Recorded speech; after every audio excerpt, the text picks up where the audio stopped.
사무엘하 9장. 하루는 다윗이 물었습니다. 사울의 집안에 아직 살아남은 사람이 있느냐? 내가 요나단을 생각해 그에게 은총을 베풀고 싶구나. 마침 사울 집안에서 일하던 시바라는 종이 있어서 그를 불러 다윗 앞에 서게 했습니다. 왕이 그에게 말했습니다. 내가 시바냐? 그가 대답했습니다. 예, 왕의 종입니다. 왕이 다시 물었습니다. 사울의 집안에 살아남은 사람이 있느냐? 내가 하나님의 은총을 베풀려고 한다. 그러자 시바가 왕께 대답했습니다. 요나단의 아들이 아직 살아있기는 한데 다리를 쩔뚝입니다. 왕이 물었습니다. 그가 어디 있느냐? 시바가 대답했습니다. 지금 로드발 암미엘의 아들 마길의 집에 있습니다. 그리하여 다윗 왕은 사람을 보내 로드발 암미엘의 아들 마길의 집에서 그를 데려오게 했습니다. 사울의 손자이며 요나단의 아들인 무비보셋이 다윗에게 와서 엎드려 절했습니다. 다윗이 말했습니다. 무비보셋아. 그가 대답했습니다. 왕의 종입니다. 다윗이 그에게 말했습니다. 두려워하지 마라. 내가 내 아버지 요나단을 생각해 내게 은총을 베풀고 내 할아버지 사울에게 속했던 모든 땅을 내게 돌려줄 것이다. 그리고 너는 항상 내 식탁에서 먹게 될 것이다. 무비보셋은 절을 하며 말했습니다. 이 종이 무엇이라고 죽은 개나 다름없는 저를 그렇게 생각해 주십니까? 그러자 왕이 사울의 종 시바를 불러 말했습니다. 내가 내 주인의 손자에게 사울과 그 집에 속했던 모든 것을 주었다. 그러니 너와 내 아들들과 종들은 무비보셋을 위해 땅을 경작하고 곡식을 거두어 내 주인의 손자에게 양식을 내도록 하여라. 내 주인의 손자 무비보셋은 항상 내 식탁에서 먹게 될 것이다. 그때 시바는 15명의 아들과 20명의 종들이 있었습니다.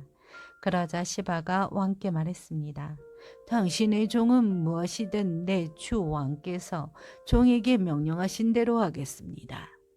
그리하여 무비보셋은 왕의 아들처럼 다윗의 식탁에서 먹게 됐습니다.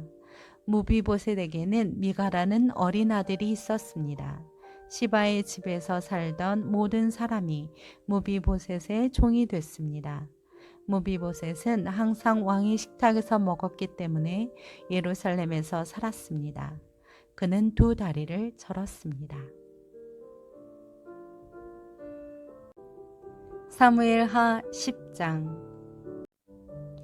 이 일 후에 암몬 자손의 왕이 죽고 그 아들 하눈이 뒤를 이어 왕이 됐습니다. 그러자 다윗이 말했습니다. 하눈의 아버지 나하스가 내게 잘해주었으니 나도 그의 아들 하눈에게 은혜를 갚아야겠다. 그래서 다윗은 그의 아버지의 죽음을 애도하려고 하눈에게 사절단을 보냈습니다. 다윗의 신하들이 암몬 자손의 땅에 이르자 암몬 귀족들이 자기들의 주 하눈에게 말했습니다. 다윗이 애도의 뜻을 전한다고 왕께 사람을 보낸 것이 왕의 부친을 존경해서 그러는 것이라고 생각하십니까? 그가 성을 탐색하고 정찰해 손에 넣으려고 저들을 보낸 것이 아니겠습니까? 그러자 하눈은 다윗이 보낸 사람들을 붙잡아 하나같이 수염을 절반씩 깎고 겉옷을 엉덩이 중간까지 잘라 되돌려 보냈습니다. 다윗은 이 소식을 듣고는 수치스러워하는 그들을 맞이할 사람을 보내 일렀습니다. 수염이 다 자랄 때까지 여리고에 머물러 있다가 돌아오너라. 암몬 자손은 자기들이 다윗에게 미움을 사게 된 것을 깨닫고 사람을 보내 벳르홉과 소바에 걸쳐 2만 명의 아람 사람들을 보병으로 고용했고 마아가 왕에게서 1000명, 돕 출신 12,000명을 고용했습니다. 다윗은 이 소식을 듣고 용사들로 구성된 온 군대를 요압과 함께 내보냈습니다. 암몬 자손은 나와 성문 입구에 진을 쳤고 소바와 르호브의 아람 사람들과 돕과 마아가의 사람들도 각각 들판에 진을 쳤습니다. 요압은 앞뒤로 적진이 서 있는 것을 보고 이스라엘 가운데서 가장 뛰어난 용사들을 골라 아람 사람들을 상대할 수 있도록 진을 쳤습니다. 그리고 나머지 군사들은 자기 동생 아비새에게 맡겨 암몬 자손을 상대할 수 있도록 진을 치게 했습니다. 그리고 요압이 말했습니다. 아람 사람들이 너무 강하면 내가 나를 구하러 와라. 그러나 암몬 사람들이 너무 강하면 내가 너를 구하러 가겠다. 용기를 내라. 우리 백성들과 우리 하나님의 성들을 위해 용감하게 싸우자. 여호와께서 좋게 여기시는 대로 행하실 것이다. 그러고 나서 요압과 그의 군대가 아람 사람들과 싸우기 위해 진군하자 그들은 그 앞에서 도망쳐 버렸습니다. 아람 사람들이 도망치는 것을 본 암몬 자손도 아비새 앞에서 도망쳐 성 안으로 들어가 버렸습니다. 그러자 요압은 암몬 자손과의 싸움을 멈추고 예루살렘으로 돌아왔습니다. 아람 사람들은 자기들이 이스라엘에 패한 것을 보고 온 군대를 다시 집결시켰습니다. 하다데셀은 사람을 보내 강 건너에 있던 아람 사람들을 불러들였습니다. 그리하여 그들은 헬람으로 갔고 하닷에셀의 군사령관 소박이 그들을 이끌었습니다. 다윗은 이 소식을 듣고 온 이스라엘을 소집해 요단강을 건너 헬람으로 갔습니다. 아람 사람들은 다윗을 대적해 진을 치고 그와 싸웠으나 그들은 이스라엘 앞에서 도망치기 바빴습니다. 다윗은 아람의 전차 탄 사람 700명과 기마병 4만 명을 죽였고 군사령관 소박을 쳐서 그 자리에서 죽였습니다. 하닷에셀에게 속했던 모든 왕들은 자기들이 이스라엘 진 것을 보고 이스라엘 사람들과 화해한 후에 그들을 섬겼습니다. 그 후 아람 사람들은 이스라엘이 두려워서 다시는 암몬 자손을 돕지 못했습니다. 사무엘하 11장. 그 다음에 봄에 왕들이 출전할 때가 되자 다윗은 요압과 그 부하들과 이스라엘의 온 군대를 내려보냈습니다. 그들은 암몬 자손을 치고 라빠를 포위했습니다. 그러나 다윗은 예루살렘에 남아 있었습니다. 어느 날 저녁에 다윗은 침대에서 일어나 왕궁 옥상을 거닐고 있었습니다. 그는 거기서 한 여인이 목욕하는 것을 보았는데 그 여인은 너무나 아름다웠습니다. 다윗은 사람을 보내 그녀에 대해 알아보게 했습니다. 그 사람이 돌아와 말했습니다.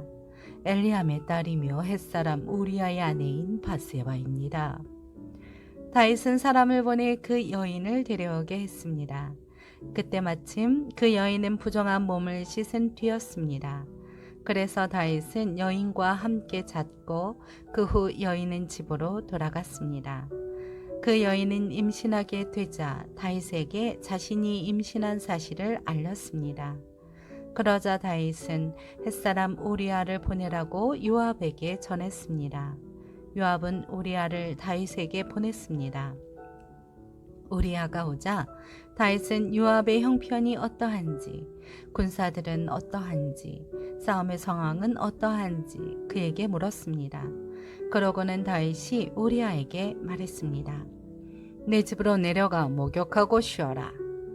우리아가 왕궁에서 나오니 왕의 음식물이 그에게 전해졌습니다. 그러나 우리아는 집으로 내려가지 않고 왕궁 문 앞에서 자기 주인의 부하들과 함께 잤습니다. 다윗은 우리아가 집으로 내려가지 않았다는 말을 듣고 우리아에게 물었습니다. 내가 먼 길을 오지 않았느냐? 왜 집으로 가지 않았느냐? 우리아가 다윗에게 말했습니다. 언약궤와 이스라엘과 유다가 장막에 있고 내 상관이신 요압과 내 주의 군사들은 들판에 진을 치고 있습니다. 그런데 제가 어떻게 혼자 집으로 가서 먹고 마시며 아내와 함께 놀 수 있겠습니까? 왕의 생명을 걸고 맹세하는데 저는 결코 그럴 수 없습니다. 그러자 다윗이 그에게 말했습니다. 여기 하루 더 머물러 있어라. 내가 내일 너를 보내겠다. 우리아는 그 날과 다음 날도 예루살렘에 머물렀습니다. 다윗은 우리아를 초청해 자신과 함께 먹고 마시며 취하게 했습니다. 그러나 그날 저녁에도 우리아는 밖으로 나가 자기 주인의 부하들 사이에서 자고 자기 집에 가지 않았습니다. 이튿날 아침 다윗은 요압에게 편지를 써서 우리아 편에 보냈습니다. 그 편지에는 이렇게 쓰여 있었습니다. 우리아를 싸움이 가장 치열한 최전선으로 내보내고 너희는 뒤로 물러가 그가 맞아 죽게 하여라. 요압은 성을 포위하고는 적진에 가장 강한 용사들이 있는 곳을 알아내어 우리아를 그곳에 보냈습니다. 그 성 사람들이 나와 요압과 싸울 때 다윗의 군대에서 몇몇이 쓰러졌고 그때 햇사람 우리아도 죽었습니다. 요압은 다윗에게 심부름꾼을 보내서 싸움의 상황을 보고했습니다. 그리고 심부름꾼에게 이렇게 일러두었습니다. 왕께 전쟁에서 일어난 모든 일을 다 보고하고 났을 때 왕께서 불같이 화를 내시면 왜 그렇게 성 가까이 가서 싸웠느냐? 성벽에서 화살을 쏘아댈 것을 몰랐느냐? 여룻베색의 아들 아비멜렉을 죽인 사람이 누구냐?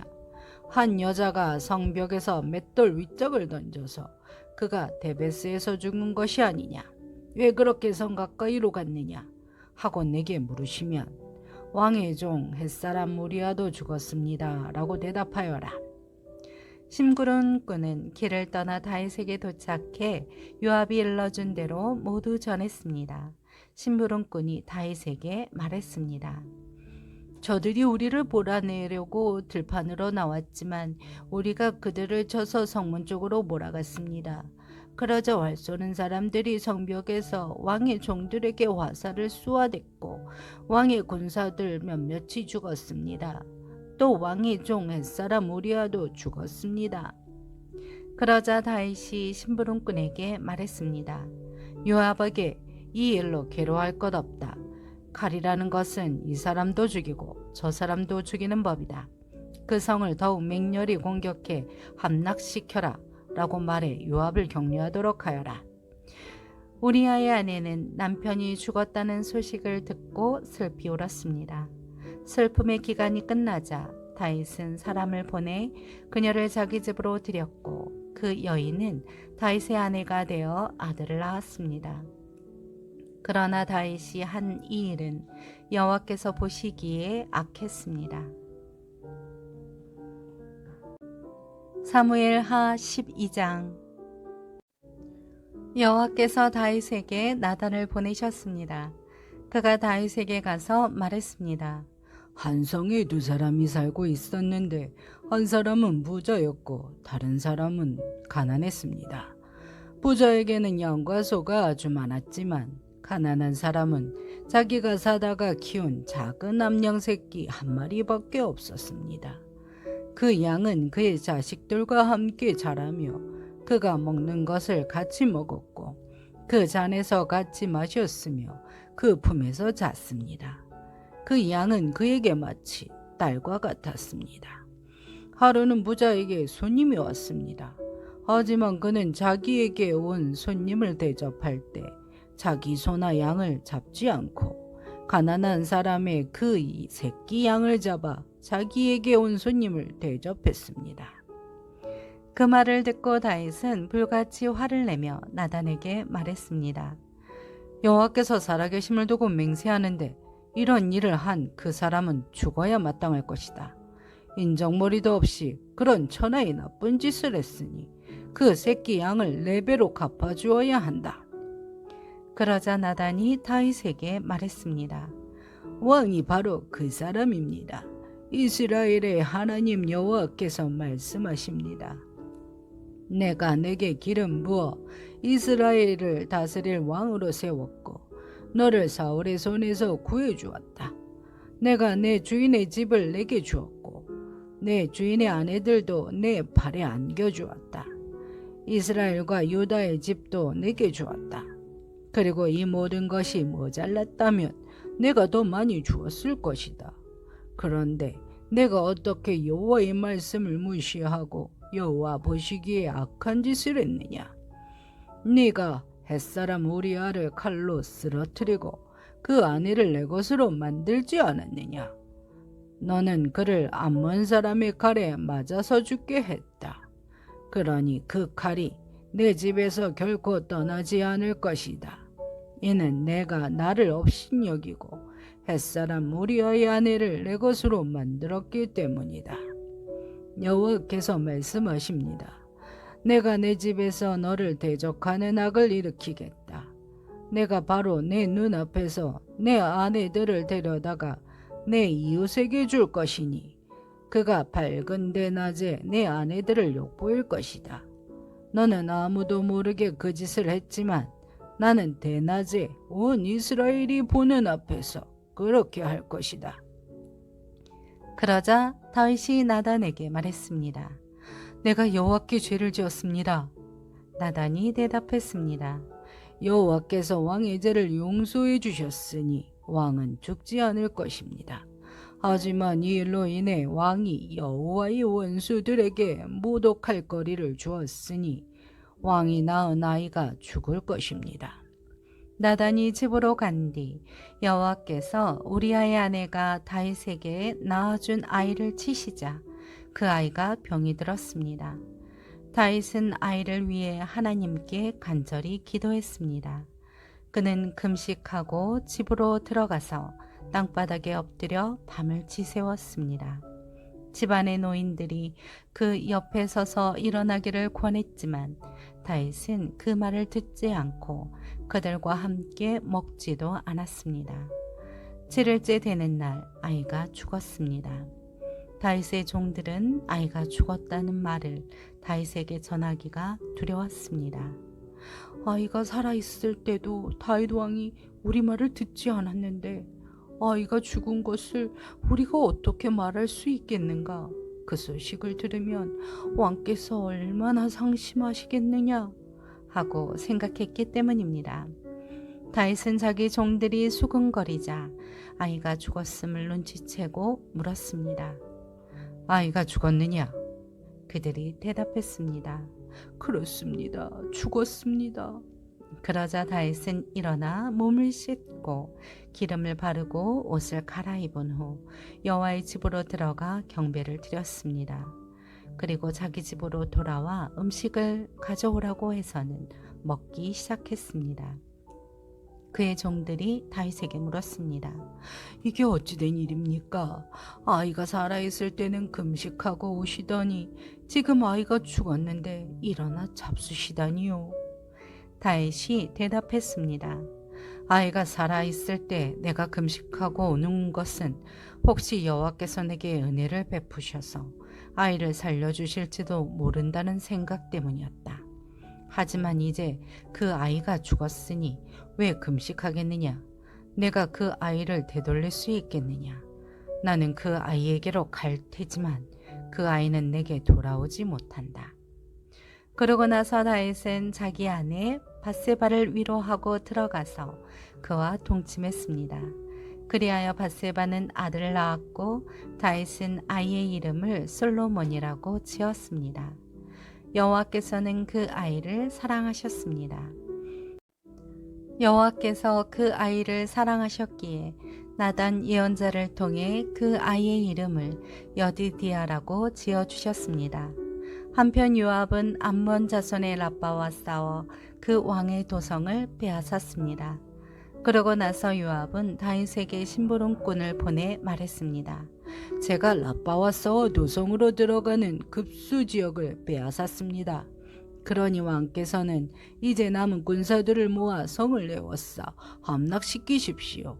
제가 이 성을 함락시키면 이 성에 제 이름이 붙을까 두렵습니다. 그러자 다윗은 모든 군대를 소집해 라빠로 가서 그 성을 공격해 함락시켰습니다. 다윗은 암몬 왕의 머리에서 무게가 1달란트나 되는 보석으로 장식한 왕관을 빼앗아 자기 머리 위에 썼습니다. 다윗은 그 성에서 엄청나게 많은 전리품을 가져왔고 그곳에 있던 사람들을 데려다가 톱질과 곡괭이질과 도끼질과 벽돌 굽는 일을 시켰습니다. 다윗 왕은 암몬 자손의 모든 성들에 대해 이와 똑같이 한 후 그의 모든 군대를 거느리고 예루살렘으로 돌아갔습니다.